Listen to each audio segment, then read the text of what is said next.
Mumbai. As one of the world's most populous cities awakens, its limited resources are bracing for an onslaught. Today, the city will supply more than 3 billion litres of water to its citizens, who will in turn generate about 7,500 tons of waste. Its public transport will move 10 million people with just 3,500 buses and 200 trains at hand. The city is struggling to get its workforce in time to run India's financial capital. In the face of strained infrastructure and swelling population, Mumbai has to constantly find innovative solutions. And it has found one in an integrated township called Hiranandani Gardens, Powai.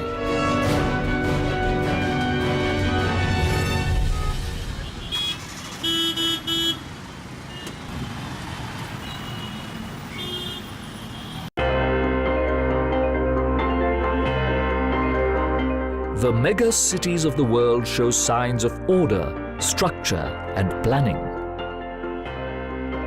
But Mumbai is the poster child of a more organic form of development that experts think may be reaching its limits.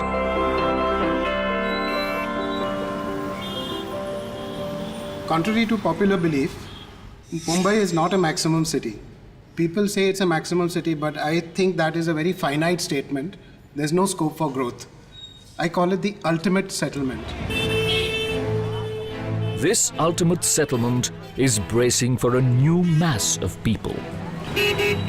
Almost 70% of India still lives in its villages, but that is going to dramatically change in the next 3 to 4 decades, where we will have almost 600 million people moving into our cities, making us a macro-urban nation. As Mumbai becomes one of the most populous cities in the world, with the current resources as they are, the pressure on Mumbai is unimaginable.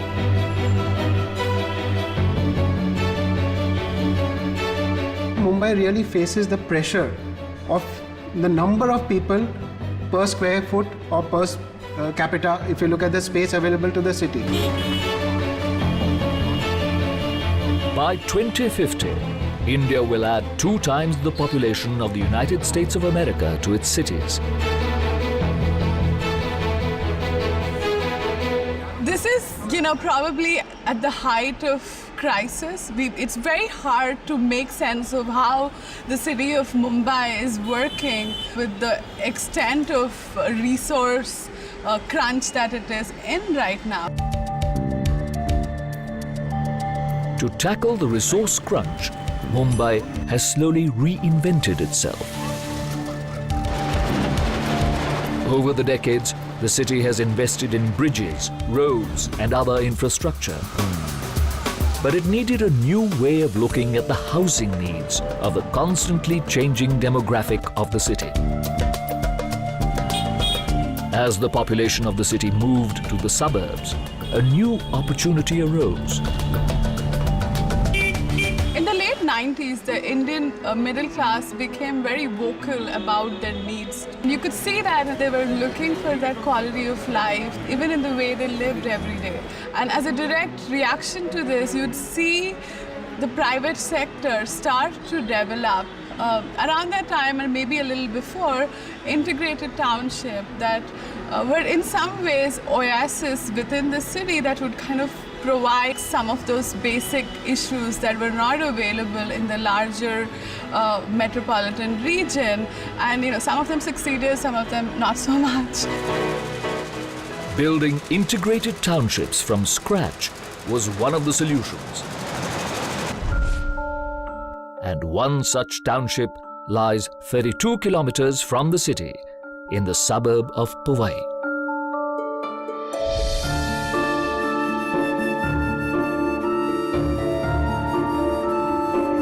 The 4,000 families that live here wake up to fresh air, abundant spaces, and the chirping of birds.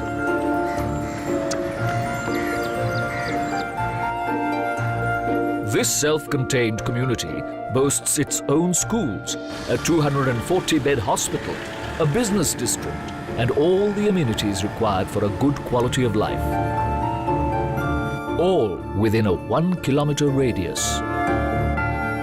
This is a luxury that the rest of Mumbai's 18 million people rarely experience. Integrated townships like this are trying to tackle some of the infrastructural needs that the city is unable to provide. So we need a good implementation program which will take the city from a bad infrastructure to a great infrastructure. Niranjan Hiranandani is the older of the Hiranandani brothers, who saw an opportunity in the mid-1980s for an integrated township. Well, first of all, you have to understand what does a human being need. He needs a good, comfortable house. He needs an area for his children to play or for him to have recreation. He needs education. He needs a hospital. All this can be provided in this great city. While Niranjan was the business brain, his younger brother was the engineering mind of the project. The value of a city is enormous. You know, civilization has progressed because of the intellectual thought which comes with so many people getting together. For Surendra, the integrated township was a way to reintroduce the concept of true community living. When we were in the 60s and till early 70s, Mumbai was a dynamo, and in the Asian context at least. It had some great charm, great appeal, and that's how you got this flood of migrants coming into the city from between the 70s and the 90s. I mean, there must be a reason why people come here. When I was young, in the 50s and 60s, the infrastructure of Mumbai was great, and we led very, very comfortable lives. Going to school, which was 5 kilometers away, was no problem at all. Today, that would be extremely difficult to travel because of the traffic and congestion. One of the major stumbling blocks to infrastructure development in Indian cities is attributed to the 1976 Urban Land Ceiling Act. The government just kept harping along with activists that the city should be decongested. They didn't permit development in the city from the 70s to the 90s. You were actually encouraged to shut down offices and go out into the countryside, as if that is the way development should take place. But now people have realized that congestion is what is sustainable. But managing congestion in a city like Mumbai has its own challenges because of its topography. Mumbai was founded at the tip of an island facing the Arabian Sea, and grew organically northwards through a series of reclamations. Unlike other mega cities of the world, Mumbai does not have a city centre. Constrained by the Arabian Sea, it tapers down like a funnel. 40% of Mumbai's land has been reclaimed from the sea, and that too had reached its limits.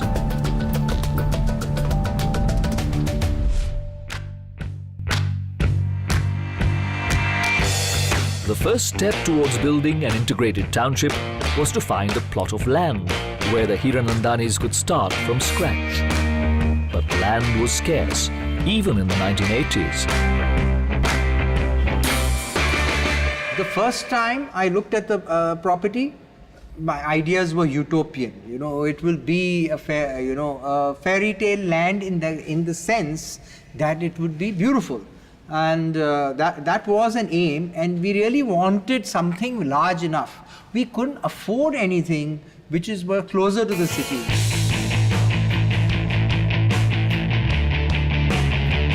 After years of searching for the right piece of land, the Hiranandani brothers found a plot along the shores of a peaceful lake called Powai. When I first got here, it seemed very daunting. It looked impossible because you just couldn't even get into the land. It was barren but denuded and quarried. It was, a very tough landscape. And anyone would wonder, why should anyone live here? This was quarry land somewhere on the corner of Powai, which I don't think anybody really noticed. If you ask anybody 30 years ago, they don't remember this part of Powai. The brothers bought 250 acres for their dream project, but they were taking a huge risk by buying abandoned quarry land in a remote part of the city. I didn't tell anybody. I actually lied. I told them I bought 25 acres and 30 acres and stuff like that. I think a lot of my professional colleagues and professionals who advise us thought I was mad.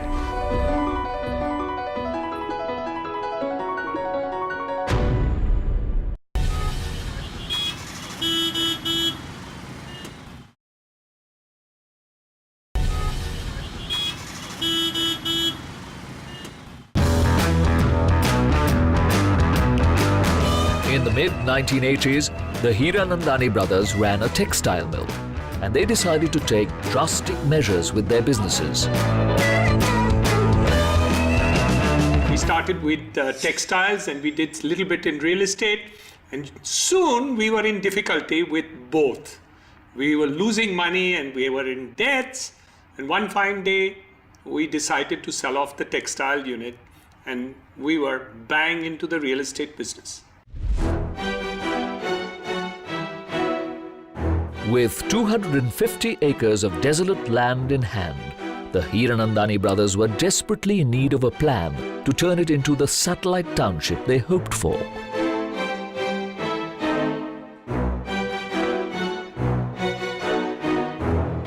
Most of the cities have evolved over a period of time.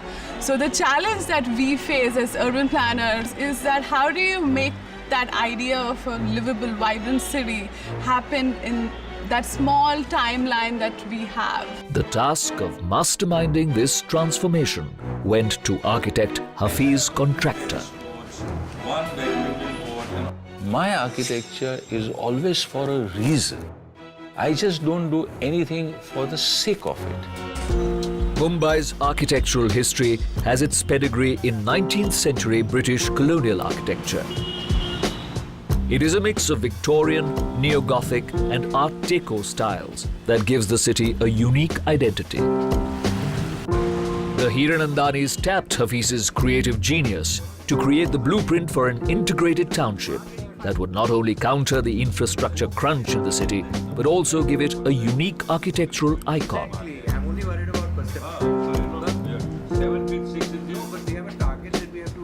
The old style of Mumbai, which all this area is the Gothic style. We did Gothic style. Then we said, no, it looks a little bit quite old-fashioned. Then we did some Art Deco. Then we did, postmodernist. Then finally, one fine day, I was sitting with Surendra, and we said, hey, why don't we do a classical style? Expanding on Mumbai's architectural heritage, the Hiranandanis went in for neoclassical style architecture. The neoclassical style of architecture started in the mid-1800s and has influenced many buildings in Mumbai. The characteristic columns and geometric patterns are a modern adaptation of classical Greek architecture. But the Hiranandanis decided to adapt it for a vertical housing project. We realized that we need to create some style of architecture which belongs to this place, which makes it, gratifying to the residents and yet has some harmony to it. This style was, in those days, also quite popular in the West. It was considered neoclassical, but nobody had really done it for high-rise. The same columns that can be seen in the ancient Greek temples can be seen in Hiranandani gardens, all following strict architectural rules. The height of every column in the township is exactly 8 times its diameter, and each column is perfectly cylindrical 2/3 of the way and then tapers up to the top. This design not only provides strength and stability to the structure, but also gives Hiranandani Gardens its unique style.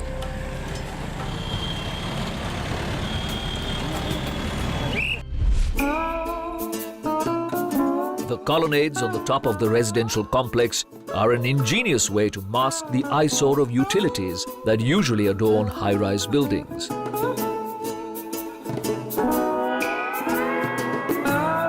I think some people say it's a cake on the top of the buildings. Other people look at it as topis or hats. But actually, they are water tanks and lift machine rooms disguised under the topi. And I think, it's like going to a derby and where you wear hats on the top, on the face of beautiful ladies. We have the topis on the top of beautiful buildings. The use of domes from the Victorian era, motifs from the Gothic period, and elements of Indian design have given Hiranandani Gardens the fame that it enjoys today.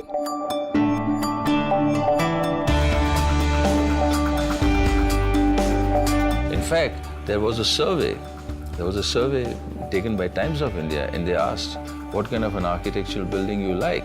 And 75% of the people at that time said that we like architecture of Hiranandani Gardens. But the uniqueness of Hiranandani Gardens is not only cosmetic.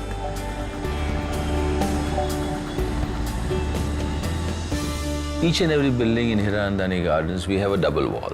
The double wall design encapsulates an air pocket in between two walls, giving insulation from the elements. In rainy season, the inside wall never gets wet. In summer, the inside wall never gets hot. And in winter, whatever winter we have, it never gets cold. This wall design feature had one more advantage: more floor space. Now there was also an improvement in area, because previously everybody used to do 9-inch thick external walls. Now from that 9-inch is in your FSI.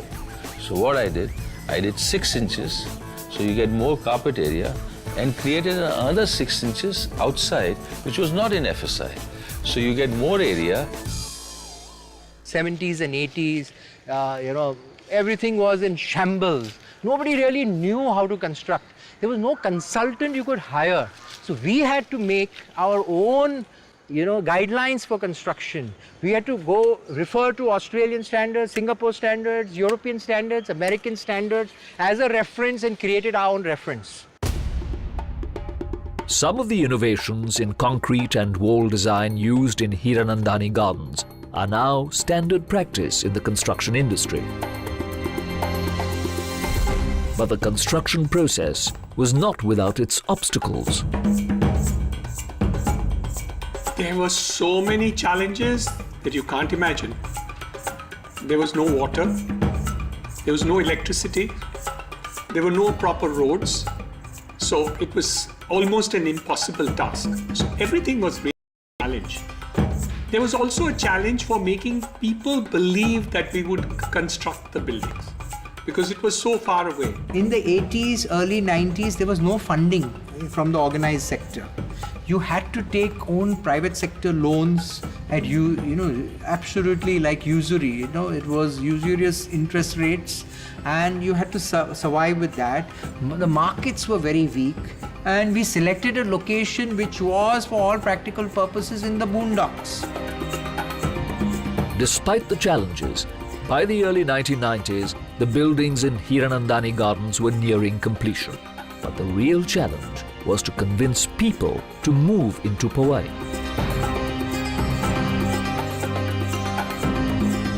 It was difficult getting even the first residential people to buy apartments over here, because all they thought was, Powai, picnic space. Why should it be a residential space? The Hiranandani brothers would need a radical idea to convince people to move into a remote suburb of the city.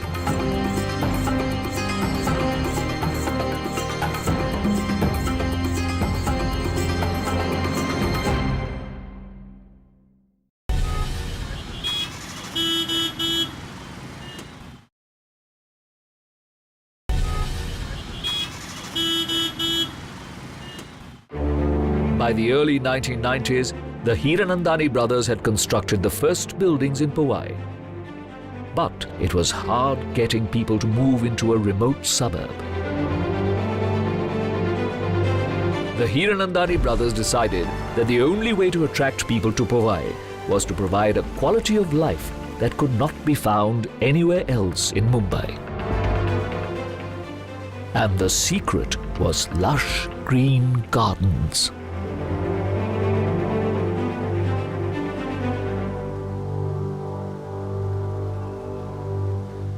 From day one, we took the name Gardens because we wanted it to be a community, a township within the gardens. The gardens would be the essence of the place. One of the key indicators of a good quality of life in a city is access to green, open spaces. While a city like New York keeps more than 25% of its land for recreational use, Mumbai only uses 6%.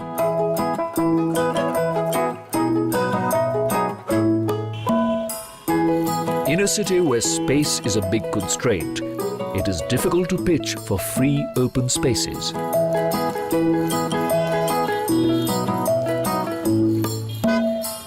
But the Hiranandanis made no compensation for their land use. Today, more than half of the township is covered with greenery that is open for recreational use. But taking a dry, arid patch of land in 1991 to lush greenery in the present was not easy. Surendra Hiranandani conducted extensive research into the local flora to fulfill this ambitious dream. So I found this rare book, The Flora of Raigad District, and Mumbai does belong to Raigad. This I got from Royal Botanical Society in Kolkata, this book, a collection of books written in the early 20th century, late 19th century, called The Flora of Bombay, which actually talks about all the indigenous species which were there. You could not rely on anybody, you had to do your own research. All plants in the Hiranandani gardens start their life in their very own nursery, right in the heart of the township. Here, more than 110 horticulturists work tirelessly to maintain the flora in the township. Over the years, they have planted more than 4 lakh saplings of more than 150 different species that cover an area bigger than 28 football fields. Here, at the nursery, research is conducted into new ways of integrating greenery into the urban environment. Like the Ficus repens creeper that attaches itself to walls and reduces the temperature of buildings by 1 degree, thus reducing electricity bills. Or roof gardens that bring greenery into unutilized spaces. The many promenades and gardens across the estate provide a desperately needed green lung to the integrated township. Yeah, I remember my own friends, close friends, whom I was trying to sell 1 or 2 apartments to. They said, "You've gone crazy." They said, "You're going to go bankrupt constructing Powai. And you forget the gardens.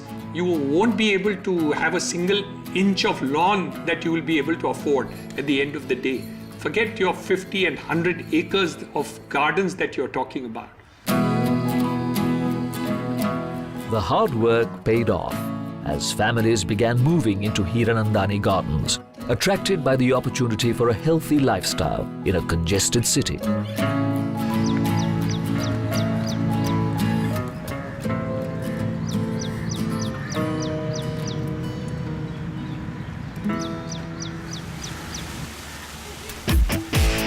But gardens need water, and water is a precious commodity in a city like Mumbai. Mumbai consumes 3.3 billion litres of water a day. With a population density of 27,000 people per square kilometre, it is difficult to move water resources into other areas.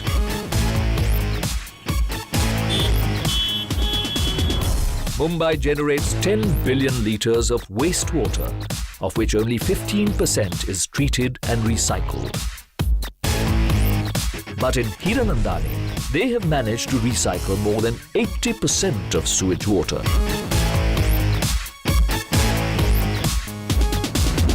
In 1989, when it was not fashionable to talk about sewage treatment, all that came in the late 90s, we did 100% sewage recycling. What I wanted to do in the gardens was so huge, there was no way I would get enough water from the municipality. We treat sewage as a resource since 1989.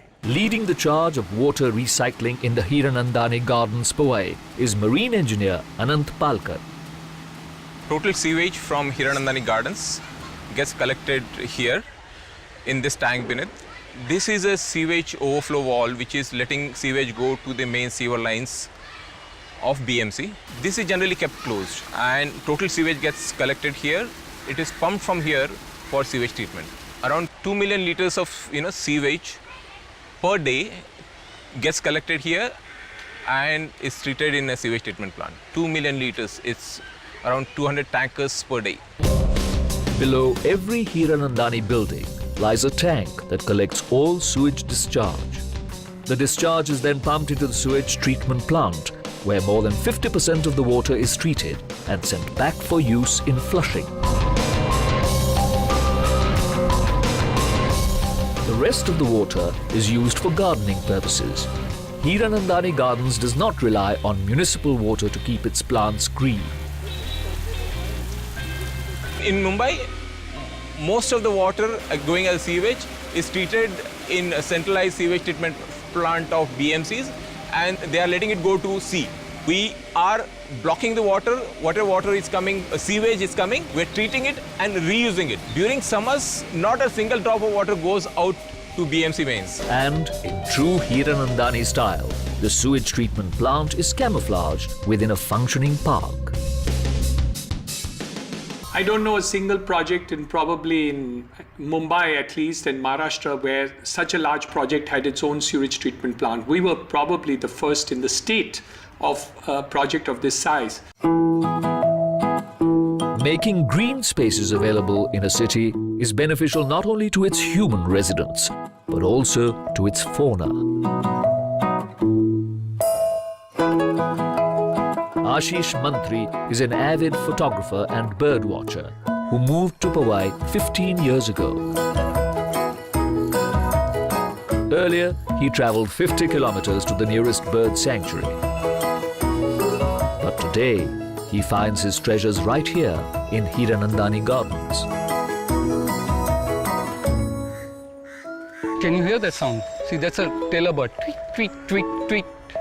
That's a tailor bird. There's a sound which sometime back we were hearing of like somebody knocking on the metal. That was coppersmith barbet, which goes like pop, pop. So creating a metallic sound. So this sound which is that's normally a sound of a pentel flycatcher. I can see it over there. Oh, it's running away.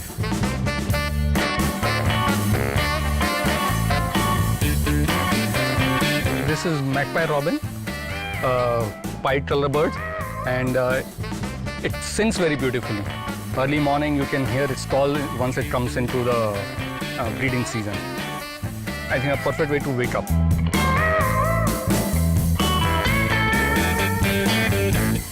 Once you're here, it's not Bombay. It's not a city. It's absolutely natural. And this is what I love. I don't have to travel anywhere. I have to just come in, 5 minutes walk, I'm inside a forest. Look at this place. And nobody would believe that this is Bombay. Over the years, Ashish has witnessed birds slowly moving into Hiranandani Gardens. I mean, if I start keeping a checklist, which we normally bird watchers love to do, I'm sure I would be able to take at least 45 to 50 species which I've seen over a period of 2-3 years.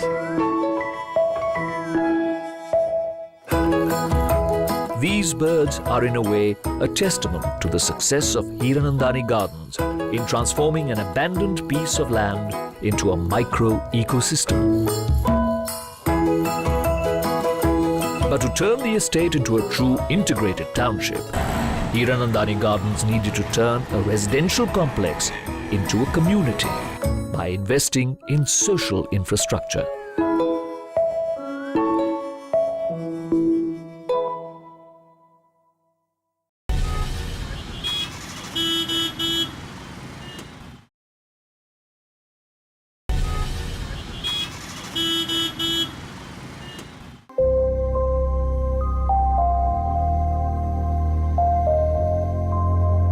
Green pockets in a congested city like Mumbai have a crucial impact on living standards. But these are not the only criteria. When you think about the greatest places in the world and a livable city, quality of life is simply being able to walk on the street very happily and experience art and, have access to open spaces and parks, have access to high quality of education and culture and hospitals and healthcare. And that's what kind of comes together to make a great livable city. Integrated townships are not complete without their social infrastructure. New developments have to create a miniature economy to allow people to work and play without tapping into the resources of the city. Mumbai's linear topography meant that people travelled from the suburbs in the north to the commercial centres in the south, creating a very linear pattern of commuting. This mass movement of people every day places immense stress on the transportation resources of the city. Mumbai's trains make more than 2,600 trips a day, carrying more than 6 million commuters. But yet, during peak time, more than 8 people are crammed into each square meter. Travel is a major stress inducer in Mumbai. To counter the congestion, corporates began moving into the suburbs of Mumbai. For Hiranandani Gardens to become a true integrated township, it will have to bridge the distances between living and working in Mumbai. We really believed that commuting was becoming a problem in Mumbai. Though we started as a residential area, the need for commercial was not there in those days. But over a period of time, as the city grew, the needs for commercial in the community grew too. Attracted by the quality of the surroundings, multinationals began approaching the Hiranandanis to provide commercial space within their estate. One of them was the multinational company CRISIL. The kind of work we do, our raw material is only people. We wanted to make sure that people, when they come to office, they're happy, they smile, and they enjoy working here. So that was one of our basic criteria, that if we move into an office, a new office, we will take care of all these aspects. The Hiranandanis built the company's headquarters in a state-of-the-art, energy-efficient building that conserves energy by using smart architecture.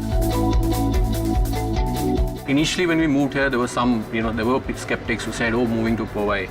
But what we've seen is actually when people come in here, the working environment is such, the productivity actually goes up. They like coming to the office, that's one good aspect.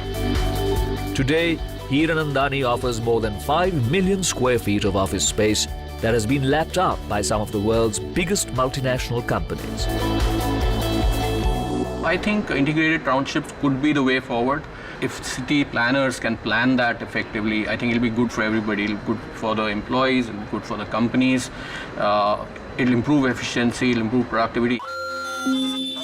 An integrated township has the responsibility of providing access to healthcare and education in a city that has restricted resources of its own.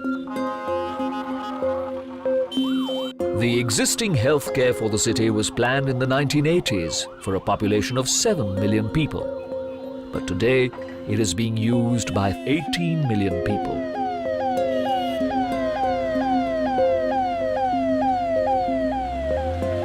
While the World Health Organization recommends 1 hospital bed for every 550 people, Mumbai has 1 hospital bed for every 3,000 people.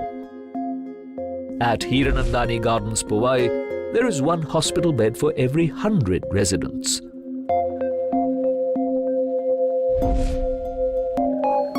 Since its inception in 2004, the Hiranandani Hospital has been serving the community with its 240-bed multi-speciality hospital.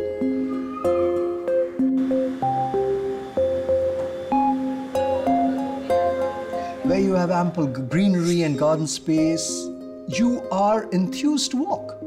So therefore, you will actually keep yourself fit. And you may not require the hospital. If you're, healthy and you are, exercising yourself regularly, you don't need me. So I think the community, the way it has been designed, the infrastructure, the physical infrastructure, the social infrastructure that we've put in, I think it's adding a huge value. To strengthen the social infrastructure of the integrated township, the Hiranandanis also invested in 2 schools with more than 2,000 students enrolled in them. While only 25% of schools in Mumbai have access to playgrounds, here at Hiranandani, the children have access to wide open spaces for their development. We have 3 playgrounds, and we don't look out for any other ground to hire for our sports day like the schools in Mumbai. They have to do because they have that space as a constraint. Lack of space definitely does not allow a child to bloom. You may have the best of teachers, the best of faculties, the best of curriculum in place. You must remember that a sound mind and a sound body, and we follow that motto, which is the motto of our school, Mens Sana Corpora Sano. And the whole ambience, the greenery, the space has helped them to live up to that motto. We don't like holidays. We love school.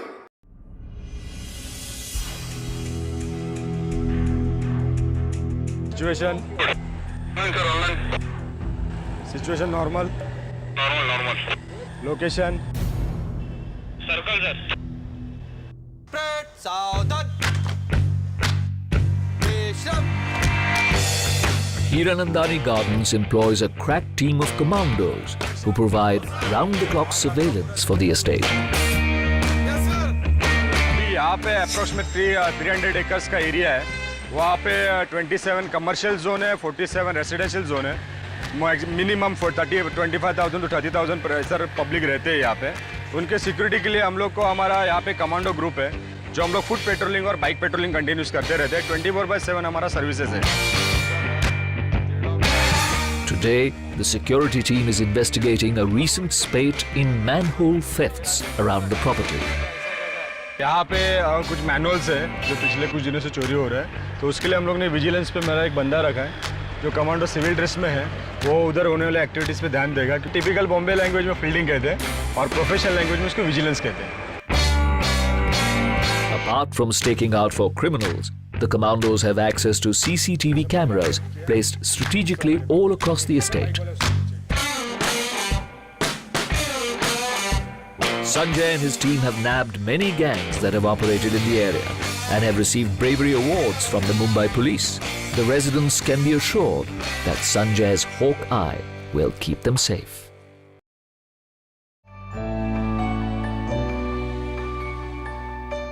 Powai is an integrated township. It's not residential, it's not commercial, it's integrated residential, commercial both. You'll find it vibrant all times of the day and night, 7 days a week, 365 days a year. It's hugely successful. People love it. And it's not only people who are staying or working over here who come to Main Street, but there are people from the entire community around Powai who also flock over here. The true litmus test of any integrated township can be found in the many homes they have built. The Dudeja family was one of the first to move into the township and probably will be the last to leave.